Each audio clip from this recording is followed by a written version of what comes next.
तो आज हम लोग जो नेक्स्ट चैप्टर के पास जाने वाले हैं उस चैप्टर का नाम है my childhood. My childhood actually APJ Abdul Kalam के ऊपर है। और अगर मैं इसका समरी के बारे में बात करूं तो इसका समरी बहुत सुंदर तरीके से लिखा गया है। अगर मैं आपको समरी का थोड़ा सा पार्ट बता देता हूं तो आपका एक आइडिया क्लियर हो जाएगा। एपीजे अब्दुल कलाम एक मिडिल क्लास फैमिली में जन्म लिए थे। और ये जो पार्ट है ये बायोग्राफी विंग्स ऑफ फायर से लिया गया है। माय चाइल्डहुड में एपीजे अब्दुल कलाम के बारे में उनके बचपन से लेके उनके प्रेसिडेंट बनने तक सारा पार्ट यहाँ पे लिखा हुआ है। एपीजे अब्दुल कलाम एक मिडिल क्लास फैमिली में जन्म लिए थे। वो जन्म लिए थे रामेश्वरम में। ये रामेश्वरम एक जगह है जो तमिलनाडु में है, एकदम बे ऑफ बंगाल के कोस्टल एरिया में बसा हुआ है, जो पहले मद्रास नाम से जाना जाता था, आज चेन्नई के नाम से जाना जाता है। उनके पापा का नाम था जलाउद्दीन। उनके पास ज्यादा पढ़ाई लिखाई नहीं थे, मगर वो किसी भी चीज से कम नहीं थे। तो एपीजे अब्दुल कलाम के पापा बहुत ज्यादा अमीर नहीं थे, मगर उनके घर में खाने पीने का कोई प्रॉब्लम नहीं। उनकी माँ आशी अम्मा सबसे बड़ा सपोर्ट था एपीजे अब्दुल कलाम सर का। तो चलिए इस पार्ट को हम लोग शुरू करते हैं।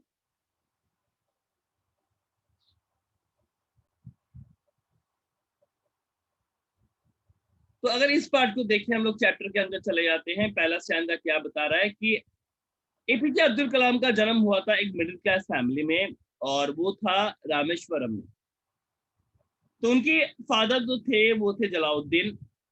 ना उनके पास बहुत ज्यादा पढ़े लिखे थे, ना बहुत ज्यादा वो अमीर थे, मगर उनके घर में खाने पीने का कोई प्रॉब्लम नहीं था। उनकी माँ जो था उनका नाम था आशियम्मा, जिनके पास नॉलेज और ट्रू जेनरसिटी ऑफ स्पिरिट, जो ये बात बताया गया है कि उनके जो नॉलेज थे, उनके जो विचार थे वो बहुत ही अच्छे थे। I do not recall the exact number of people who feed every day. तो उनके घर में बहुत सारे लोग खाना खाते थे, but I am quite certain that far more outsider ate with us than all of our family members. तो बाहर के भी लोग आते थे उनके घर में खाना खाने के लिए। तो अब्दुल कलाम जो थे वो एक शॉर्ट अनडिस्टिंग्विश्ड लुक में थे, born to a tall and handsome parents। उनका एंसेस्ट्रल हाउस का मतलब है उनका जो पूर्वजों का घर था। It was Fairlie a large पक्का हाउस। तो उनका जो घर था वो पक्का हाउस था, लाइमस्टोन और ब्रिक से बना हुआ था, जो कि रामेश्वरम के मॉक स्ट्रीट में था। उनके ऑस्टर फादर सारे लग्जरीज को अवॉइड करते थे, क्योंकि उनके पास जरूरत के सारे चीजें थे, दवाई थे, कपड़े थे, तो किसी चीज का कमी नहीं था। और एक तरीके से उनका जो चाइल्डहुड था वो बहुत ही सिक्योर था। 1939 में second world war broke out हुआ, जब वो 8 साल के थे। तो उनके पास इस बात का कोई रीजन नहीं था कि क्यों सेकेंड वर्ल्ड वॉर शुरू हुआ था, क्योंकि तब वो बहुत छोटे थे।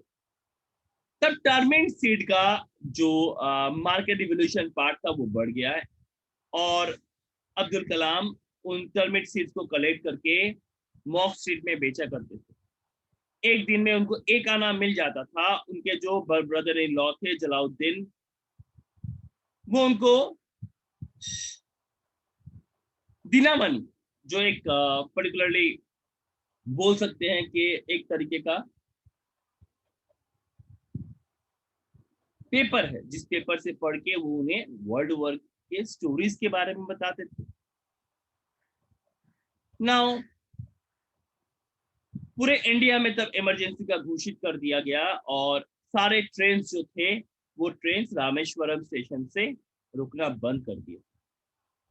तो एक्चुअली इनके ब्रदर इन लॉ का काम क्या था ना, न्यूज़पेपर्स को न्यूज़पेपर का डीलिंग करते थे वो।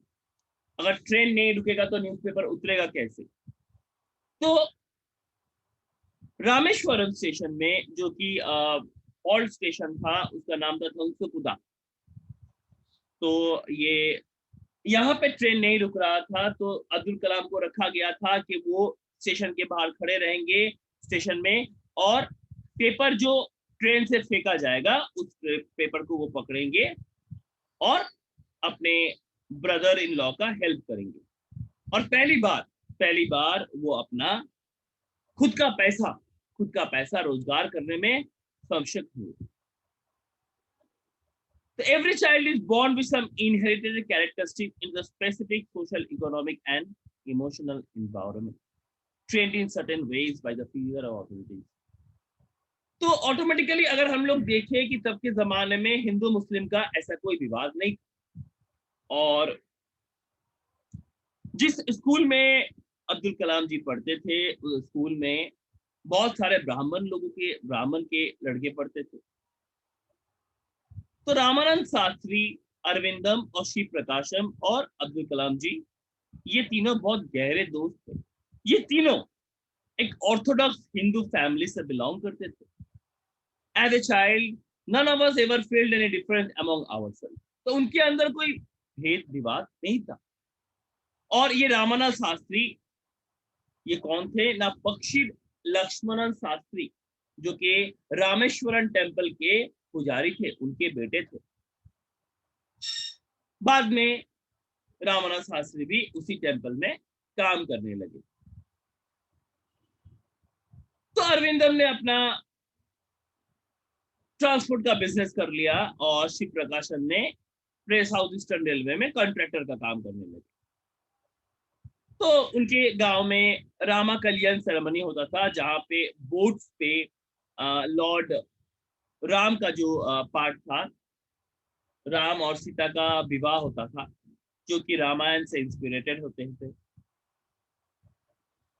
और ये अब्दुल कलाम जी अपने जीवन में बड़े हुए थे रामायण की गाथा सुन के, प्रॉफिट मोहम्मद के गाथा सुन के उनके मम्मी से वो बड़े हुए थे।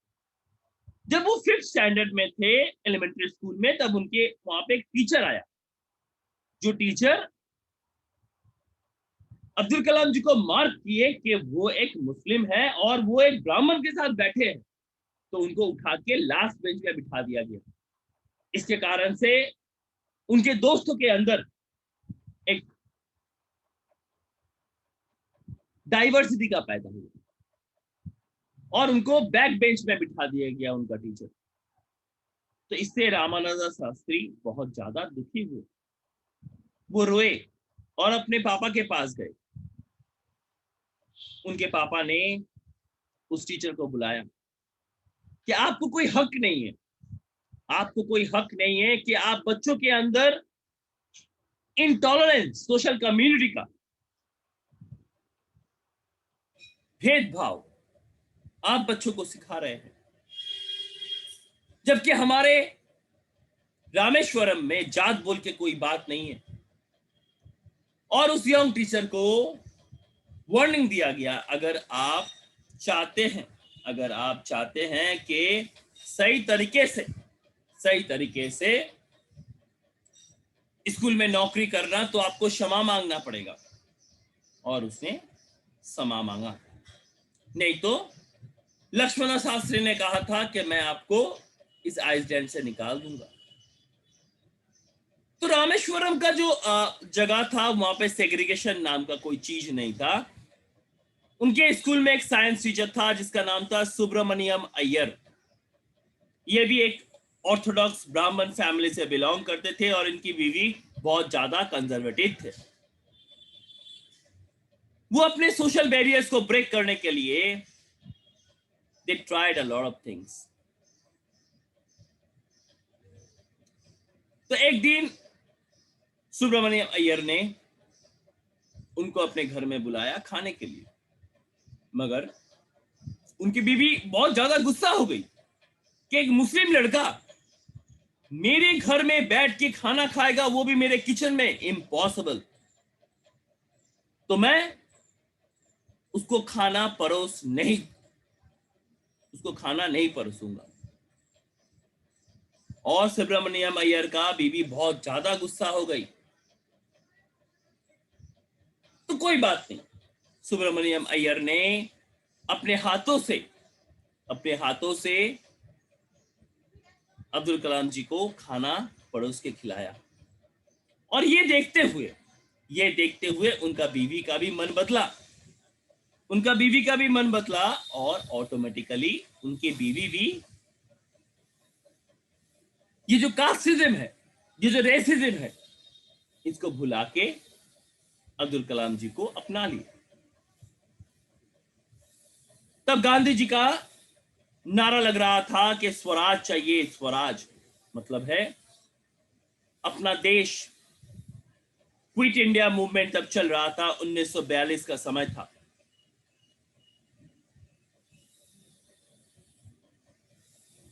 और तब तक अब्दुल कलाम जी बड़े हो चुके थे।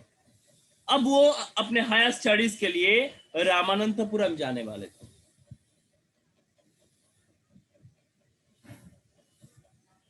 He told me, if as I'm thinking about Abdul, I know you have to go away to grow. Does the seagull not fly across the sun alone with a nest? तो वो अपने पापा मम्मी को छोड़ के नहीं जाना चाहते थे, मगर उनके पापा ने उनको समझाया कि आगे जीवन में बढ़ना है तो आपको ये जगह छोड़ के शहर जाना पड़ेगा, वहां पे पढ़ाई लिखाई करना पड़ेगा, आपको आपके पैरों में खड़ा होना पड़ेगा और आपके बाप माँ का नाम रोशन करना पड़ेगा। ये पाठ यहाँ पे बताया गया है। और अब्दुल कलाम जी वहां से चले गए रामानंतपुरम अपने पढ़ाई को कंटिन्यू करने के लिए। ये था आपका चैप्टर का एक शॉर्ट समरी।